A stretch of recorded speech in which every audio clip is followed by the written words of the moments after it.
बिल्कुल, कुछ इंपॉर्टेंट प्रश्न हैं जो कि देख लेते हैं। तो 1 नंबर प्रश्न है कि निम्नलिखित में से कौन-सा मुगल सम्राट द्वारा नियुक्त बंगाल का अंतिम गवर्नर था? तो ये ऑप्शंस के अकॉर्डिंग इसका आंसर हो जाएगा मुर्शीद कुली खां, जो कि काफ़ी इंपॉर्टेंट है। क्वेश्चन नंबर 2 है कि निम्नलिखित में से कौन से युद्ध ने भारत में ब्रिटिश प्रभुत्व को प्रारंभ किया? क्या वो बक्सर की लड़ाई थी? क्या वो प्लासी की लड़ाई थी? क्या मैसूर की तीसरी लड़ाई थी? या 1857 ईस्वी की स्वतंत्रता संग्राम था? तो इसका आंसर हो जाएगा प्लासी का युद्ध। भारतवर्ष में ब्रिटिश साम्राज्य के संस्थापक कौन था?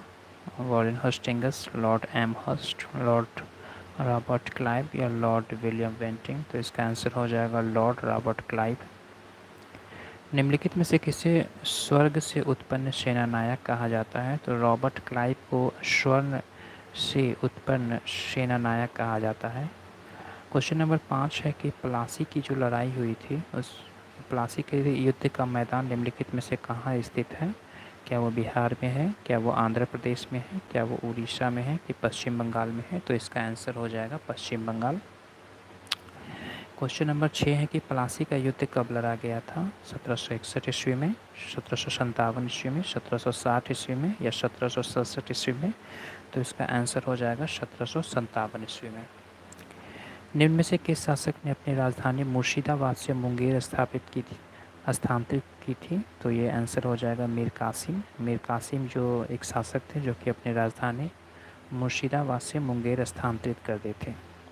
अंग्रेजी ईस्ट इंडिया कंपनी द्वारा लड़े गए निम्नलिखित युद्ध में से कौन सा सर्वाधिक निर्णायक था? तो बक्सर की लड़ाई जो थी वो सर्वाधिक निर्णायक लड़ाई थी। क्वेश्चन नंबर 9 है कि बक्सर के युद्ध के समय दिल्ली का शासक कौन था? तो बक्सर के युद्ध के समय दिल्ली के शासक शाह आलम द्वितीय था।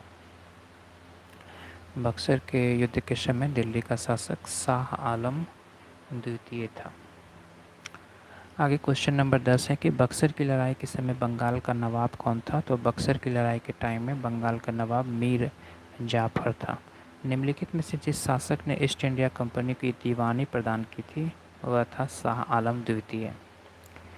निम्न कथनों में से कौन सा कथन सही नहीं है? तो अलीमर्दान खान ने बंगाल में राजस्व कृषि पद्धति प्रारंभ की। महाराजा रंजीत सिंह ने लाहौर में तोपों के निर्माण के लिए आधुनिक ढलाई की कारखाने स्थापना किया। तो ये तो सही है। आमेर में सवाई जयसिंह ने यूक्लिड के रेखागणित के तत्वों का संस्कृत में अनुवाद करवाया था। ये भी सही है। और मैसूर में टीपू सुल्तान ने श्रृंगेरी मंदिर में देवी शारदा की मूर्ति के निर्माण के लिए दान दिया था। ये भी सही है। परंतु अलीमर्दान खान ने जो बंगाल में राजस्व कृषि पद्धति प्रारंभ किया, ये यहाँ पे गलत है, क्योंकि क्वेश्चन में कहा जा रहा है कि निम्नलिखित में से कौन सा कथन सत्य नहीं है। तो आप इसे गौर करेंगे। क्वेश्चन नंबर 13 है कि सम्राट शाह आलम द्वितीय ने ईस्ट इंडिया कंपनी को बंगाल, बिहार तथा उड़ीसा की दीवानी कब प्रदान किया था? तो सम्राट शाह आलम द्वितीय ने ईस्ट इंडिया कंपनी को बंगाल, बिहार तथा उड़ीसा की दीवानी 12 अगस्त 1765 ईस्वी को प्रदान किया था। क्वेश्चन नंबर 14 है कि इलाहाबाद की संधि के बाद रॉबर्ट क्लाइव ने मुर्शिदाबाद का उपदीवान किसे बनाया था? तो इलाहाबाद की संधि के बाद रॉबर्ट क्लाइव ने मुर्शिदाबाद का उपदीवान मोहम्मद रजा खां को बनाया था। क्वेश्चन नंबर 15 है कि 1765 ईस्वी में दीवानी प्रदान किए जाने के बाद ब्रिटिश सबसे पहले निम्नलिखित में से किस पर्वतीय जनजाति के संपर्क में आए थे? तो वो खासी जनजाति के संपर्क में आए थे। क्वेश्चन नंबर 16 है कि 1760 ईस्वी में वांडीवास के युद्ध के संबंध में कौन सा कथन सत्य है? तो वो ब्रिटिश ने फ्रेंच को हराया था। वांडीवास के युद्ध में ब्रिटिश ने फ्रेंच को हराया था। क्वेश्चन नंबर 17 है कि भारत में अंग्रेजों का सबसे अधिक विरोध निम्नलिखित में से किसने किया था? तो मराठों ने किया था।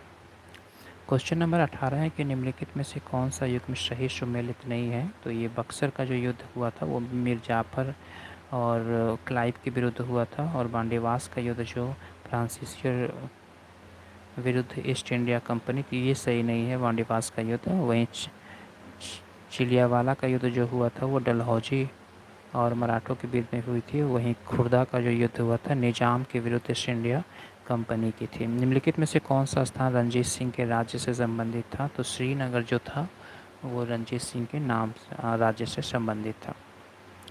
क्वेश्चन नंबर 20 है कि शेरे पंजाब